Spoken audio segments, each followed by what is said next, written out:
بسم اللہ الرحمن الرحیم۔ دنیا کے جن شہروں کی عزت و تکریم ہے ان میں سے ایک شہر بیت المقدس ہے۔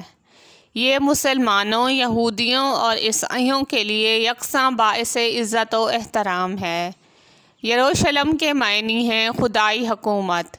اس کا نام القدس بھی ہے۔ یہاں حضرت سلیمان علیہ السلام کا مزار، تخت داؤد اور حضرت عیسیٰ کی تبلیغی کاوشوں کے نشان ملتے ہیں۔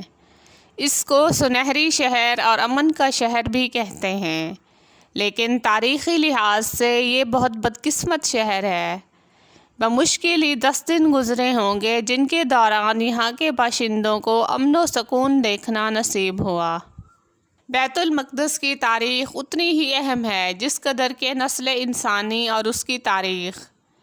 یہ مقدس شہر کئی بار اجڑا اور پھر اسی تابانی کے ساتھ آباد ہوا۔ یہودی اس شہر کو خدائی مسکن کہتے ہیں۔ ان کا عقیدہ ہے کہ یہ شہر قیامت تک قائم رہے گا۔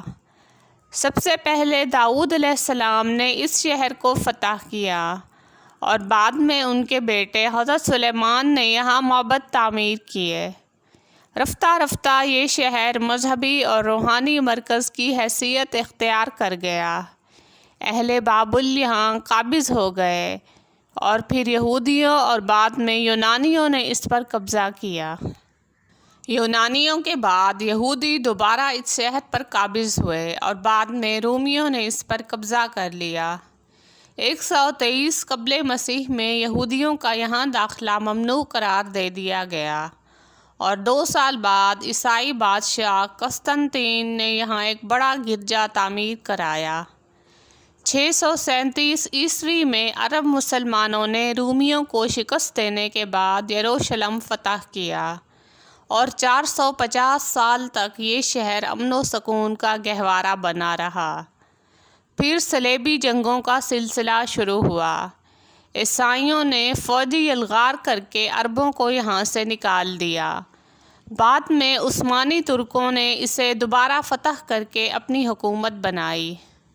یہ شہر کسی درہ کے دہانے پر ہے، نہ کسی دریا کے کنارے اور نہ ہی کسی اہم تجارتی شاہراہ پر واقع۔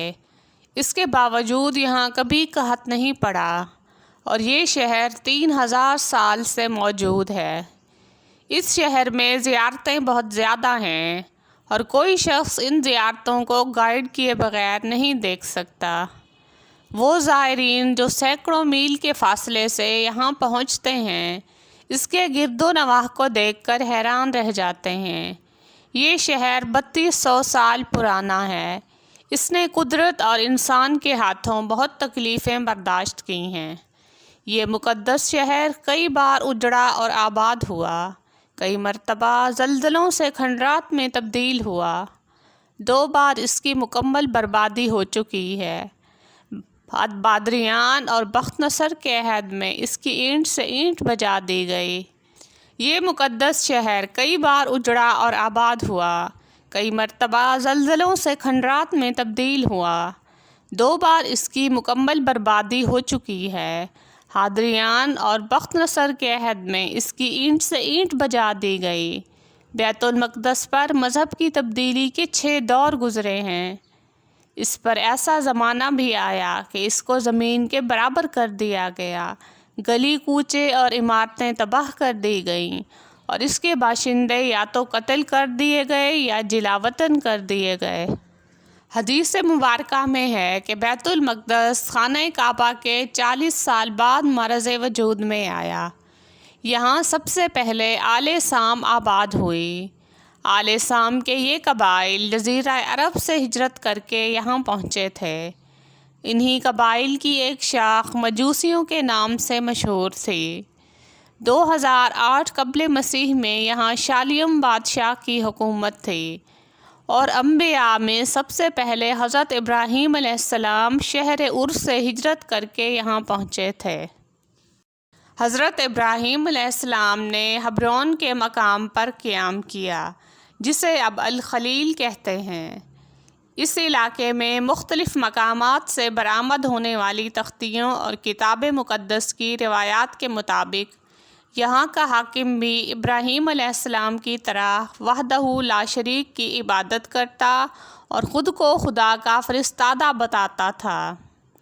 رفتہ رفتہ حضرت ابراہیم خاص قوت اور طاقت کے مالک بن گئے، اور جب دمشق کے بادشاہوں نے حضرت لوط علیہ السلام کے ساتھ گستاخی کی تو حضرت ابراہیم علیہ السلام نے ان کے ساتھ جنگ کی اور انہیں شکست دے کر دمشق تک ان کا پیچھا کیا۔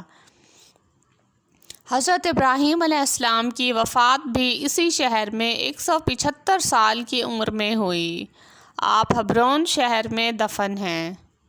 ان کی وفات کے 40 سال بعد حضرت یعقوب علیہ السلام نے بیت المقدس کے ایک مقام بیت ایل پر ایک مذبح تعمیر کیا، اور بعد میں جس کے کھنڈرات پر حضرت سلیمان علیہ السلام نے ہیکل تعمیر کیا، جو کہ آج کل ہیکل سلیمانی کے نام سے مشہور ہے۔ حضرت یعقوب علیہ السلام کے صاحبزادے حضرت یوسف علیہ السلام جب مصر پہنچ کر بادشاہ بنے تو حضرت یعقوب کی اولاد بھی مصر میں آباد ہو گئی، اور وہاں ان سے خوب عروج حاصل ہوا۔ لیکن حضرت یوسف کی وفات کے بعد یہ قوم اللہ تعالیٰ کے عطاب کا شکار ہو گئی، یہاں تک کہ بعد میں اللہ نے اس پر رحم فرمایا، اور مصر میں آمد کے 400 سال بعد حضرت موسیٰ علیہ السلام کو ان میں مبعوث کیا۔ آپ نے انہیں فرعون کے ظلم سے نجات دلائی۔